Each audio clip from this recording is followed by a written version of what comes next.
Roll of Thunder, Hear My Cry, Chapter 1. So over the course of this novel study, grade 6, I am going to be recording videos of myself reading the story out loud to you, which is what we would do in class anyways. You would be following along in your book and I would be reading the story out loud and then stopping when I needed to explain things. So in order to help you understand the story, I'm going to do that, but just virtually while we are doing online learning. So I'm going to record myself so that you can benefit from me stopping and explaining what's happening with the characters, what's happening in history, making sure that you really understand what we are reading. All right, so for these videos, what you can do is you should have your Roll of Thunder book open and you should be following along in it. I know this is a video and I do have a couple of slides of things to show you. So I will hopefully remember to tell you to look up when you need to be looking at the screen, but otherwise just follow along in your book and read along with me. And actually, before we begin, I just want to go briefly over some of the main characters of this book. So the book is focused on a Black family living in the 1930s. I mentioned that in my intro video. And their last name is Logan. So this is the Logan family. All right.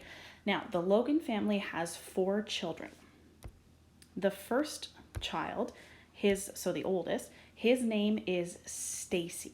Okay, and I said his name, and that is correct. We're used to Stacy being a girl's name, but Stacy in this book is a boy, so don't get confused by that. So the oldest member of the family is Stacy. Then the next child is Cassie. She is a girl. And then we have Christopher John, and then we have the youngest, Little Man. Okay, now Little Man's name is not actually Little Man, it's Clayton Chester, but he is known by his nickname of Little Man. And throughout the whole book, almost the whole time, he's called Little Man. Okay, so this is the Logan family. Now, our main character, so the narrator of our novel, is Cassie.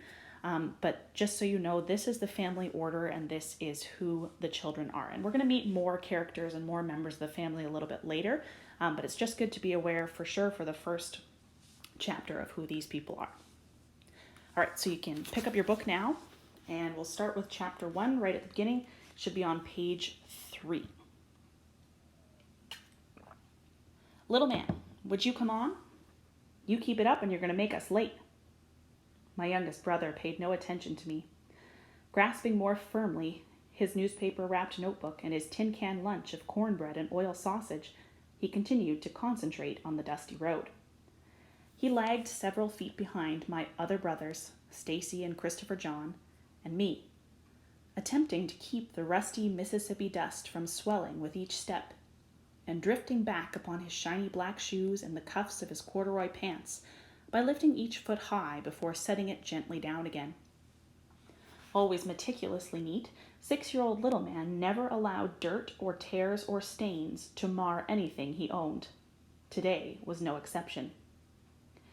You keep it up and make us late for school, Mama's going to wear you out, I threatened, pulling with exasperation at the high collar of the Sunday dress Mama had made me wear for the first day of school, as if that event were something special.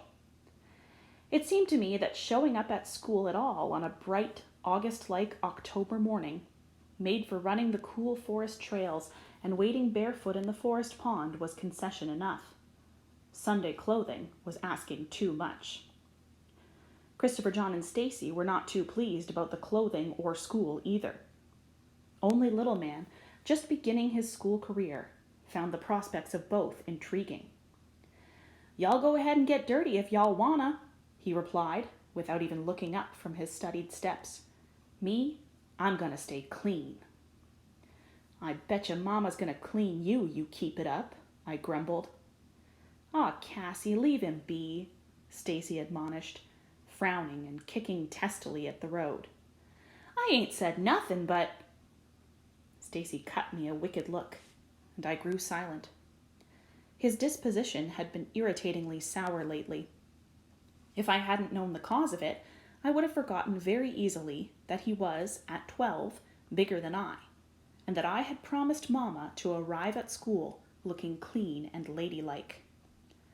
Shoot, I mumbled finally, unable to restrain myself from further comment.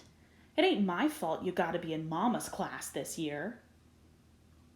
Stacy's frown deepened, and he jammed his fists into his pockets, but said nothing.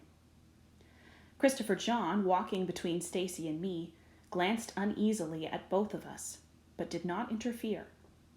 A short, round boy of 7, he took little interest in troublesome things, preferring to remain on good terms with everyone. Yet he was always sensitive to others, and now, shifting the handle of his lunch can from his right hand to his right wrist, and his smudged notebook from his left hand to his left armpit, he stuffed his free hands into his pockets and attempted to make his face as moody as Stacy's and as cranky as mine. But after a few moments, he seemed to forget that he was supposed to be grouchy and began whistling cheerfully. There was little that could make Christopher John unhappy for very long, not even the thought of school. I tugged again at my collar and dragged my feet in the dust, allowing it to sift back onto my socks and shoes like gritty red snow. I hated the dress and the shoes. There was little I could do in a dress, and as for shoes, they imprisoned freedom-loving feet, accustomed to the feel of the warm earth. "Cassie, stop that!" Stacy snapped, as the dust billowed in swirling clouds around my feet. I looked up sharply, ready to protest.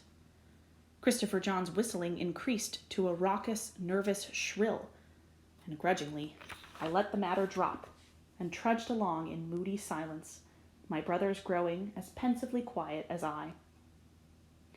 Before us, the narrow, sun-splotched road wound like a lazy red serpent, dividing the high forest bank.